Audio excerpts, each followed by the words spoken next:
अपना अंग प्रदर्शन भी करने के लिए तैयार है, जो आपको कहीं ना कहीं डिमोरलाइज करेगा, आपके माइंड को डाइवर्ट करेगा। काम पढ़ने वाले बच्चों के लिए कहीं से सही नहीं है।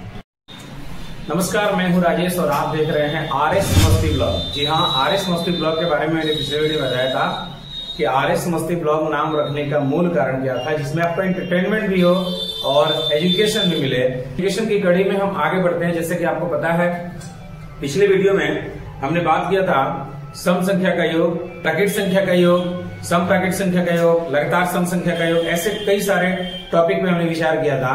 आज उसी कड़ी में हम टॉपिक को आगे बढ़ाते हैं। या आप शॉर्ट ट्रिक चाहते हैं तो ये वीडियो आपके लिए खास होने वाला है, तो लगातार बने रहिए। हम सबसे पहले बात करते जाते हैं अलग अलग टॉपिक की, तो लगातार बने रहिए हमारे वीडियो के साथ। शुरू करते हैं। तो हमारा अगला टॉपिक है लगातार n प्राकृत संख्याओं के घनों का योग।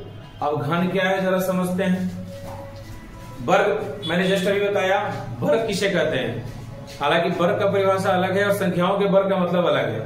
जब किसी संख्या को उसी संख्या से गुणा करते हैं और जो प्राप्त होता है उस संख्या का वर्ग कहलाता है। समझिएगा, जब किसी संख्या को उसी संख्या से गुणा करते हैं और जो आंसर आता है वो आंसर उस संख्या का वर्ग हो जाता है। एग्जाम्पल से समझते हैं। जैसे 2 है, अब 2 का वर्ग कितना होगा? 4। कैसे आया? उस संख्या को उसी संख्या से गुणा किया। 3 का वर्ग आता है 9। कैसे? क्योंकि उसी संख्या को उसी संख्या से गुणा किए। यानी जिस संख्या को उस संख्या से गुणा करने पे जो प्राप्त होता है वो उस संख्या का वर्ग कहलाता है। देखिए, अगर ये वीडियो आपको अच्छी लगे, मेरे पढ़ाने का तरीका आपको अच्छा लगे, तो इस वीडियो को ज्यादा से ज्यादा लोगों तक शेयर करिए ताकि उनको भी इसकी जानकारी मिले। फ्री में है। आप दिन भर जो बैठे बैठे रील चलाते रहते हैं, फेसबुक चलाते रहते हैं, इंस्टाग्राम चलाते रहते हैं, मैंने जहां तक नोटिस किया है फेसबुक पढ़ने वाले बच्चों के लिए कहीं से सही नहीं है। क्योंकि आजकल लोग उस पे वायरल होने के लिए अपना अंग प्रदर्शन भी करने के लिए तैयार है, जो आपको कहीं ना कहीं डिमोरलाइज करेगा, आपके माइंड को डाइवर्ट करेगा और आपकी कैरियर बीच में ही चौपट हो जाएगी।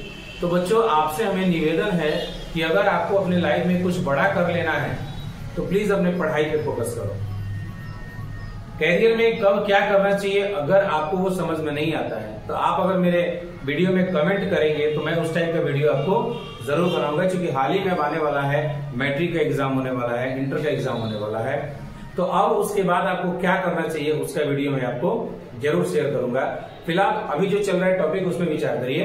वर्ग किसे कहते हैं?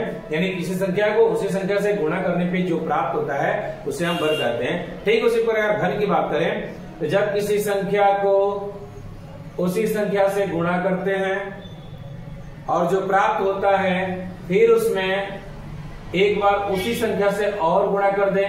अब उसी संख्या का मतलब कैलकुलेशन करके 4 आया तो 4 से नहीं, यानी एक ही संख्या का 3 बार गुणा।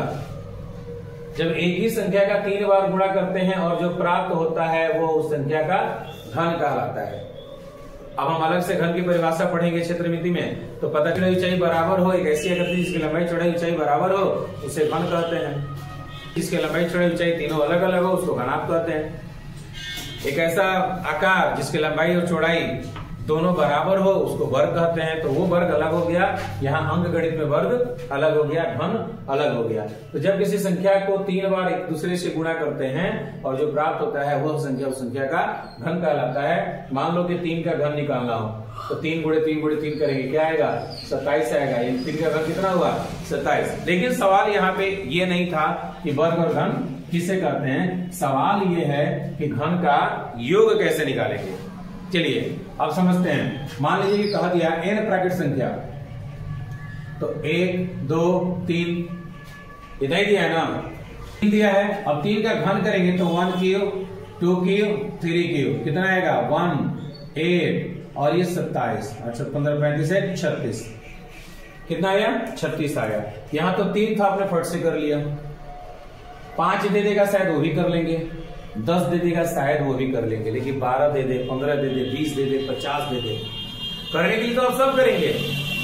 अगर 10 ही दे दे तो आप कर लेंगे, लेकिन क्या फॉर्मूला से जितना आसानी से आप बना पाएंगे डायरेक्ट वैसे बना सकते हैं?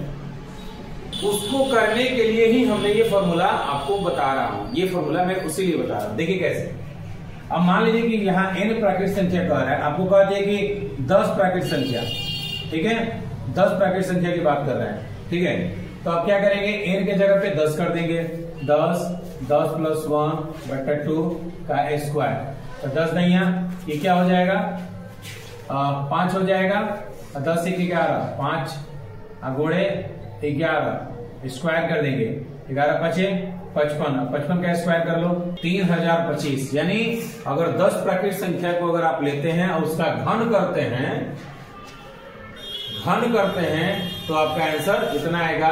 एग्जाम्पल से जैसे ये था, प्रूफ करने के लिए बता दें, तो 3 दिया था, तो 3 + 1/2 का स्क्वायर कर देते हैं, तो 3 गुणे 4/2 का स्क्वायर कटेगा तो कितना आएगा, तो 3 दूना 6 6 के 36 आ रहा है ना।